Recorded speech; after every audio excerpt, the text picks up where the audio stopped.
let's ask our next guest about this. Chad Brown's with us. You can follow him on Twitter, ChadBrown94. He's going to be able to call for this game as well, so he'll see this up close. Chad, we appreciate some time.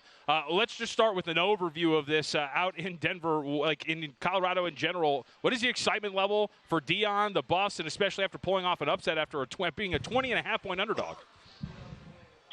The excitement level is off the chain. I mean, literally, it is just bananas out here.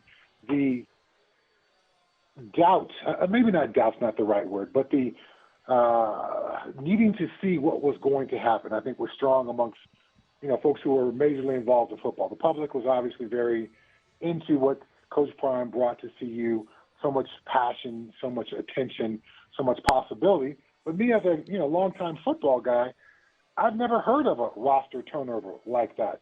I've never heard of 88 new guys on one team in one off season. How do you bring all those guys together? How do you make sure that everyone's on the same page? How do you install new coaches, new players? A lot of new players just since fall camp started. How do you do all that? Well, the results showed on Saturday. They did it exceptionally well. Shador Sanders passed over 500 yards, that's a school record. They were flying around on both sides of the ball. They played with passion. They played with energy. They played with tempo. They played with a chip on their shoulder. They exceeded my expectations. And I think from a general public perspective, they also exceeded those expectations as well. Chad, you mentioned you don't know, and I think it's pretty fascinating because we can use Texas State as an example as well, right? They had the second most transfers. They overhauled their entire roster too, and then they go pull a 20-point upset as well. They were 24.5-point underdogs against Baylor. They went outright. So Colorado and Texas State hand in hand, maybe this is something we're going to start to see. Maybe not teams actively overhauling their rosters, but we just don't know when you bring in that much different talent what that's going to look like. College football in week one is always so fascinating because I think every single coach is nervous about what is my team going to be? How are they going to show up in week one? Obviously, in the NFL, you get the benefit of preseason games. I know you can do some inter-squad scrimmages in college football, but that doesn't really tell you who you are versus someone else.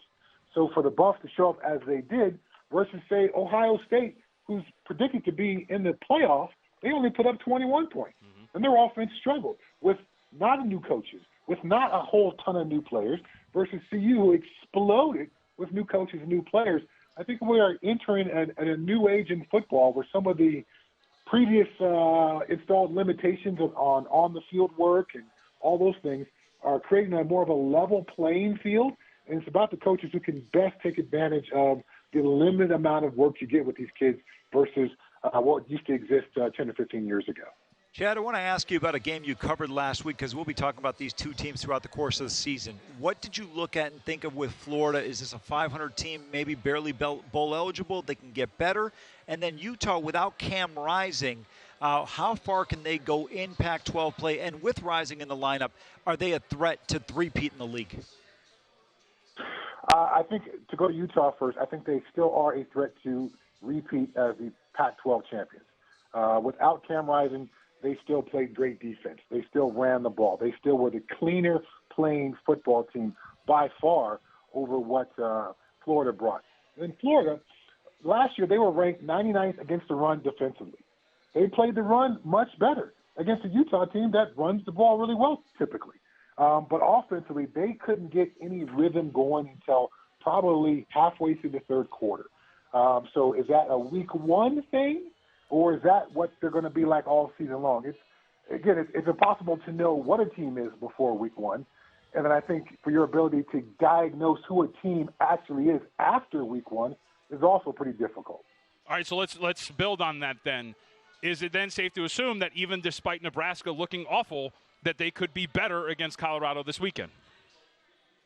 I've always said you make your biggest improvement from a player perspective from year one to year two.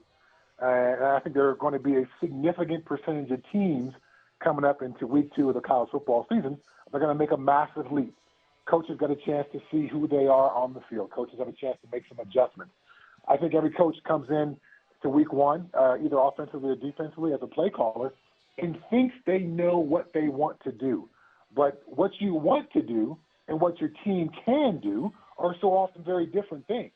So I would expect a higher performing Nebraska team to show up if I were Coach Prime. And then also on the other side of that, the Buffs come out that thing super high emotions, feeling so great about themselves. You don't want to break your arm patting yourself on your back.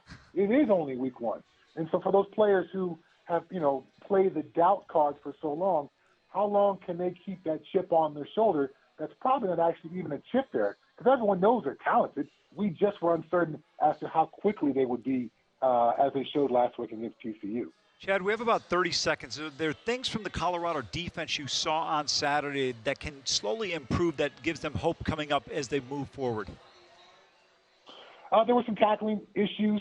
I think there were some assignment issues that will be cleaned up. But that defense wasn't great. Let's face facts. They gave up a ton of yards. They gave up a ton of yards rushing. I'm sure Nebraska and Matt Rule are looking at that and how to exploit that. So they've got to find a way to be better gap sound, and they have to tackle better, particularly on the second and third level. Chad, we appreciate some time, man. Have a good call. Do great work on the radio over the weekends. Thank you, dude. Thanks for having me on. I appreciate it, guys. Chad Brown, Compass Media, ESPN Radio as well. Go to VSiN.com/subscribe to become a VSiN Pro subscriber today.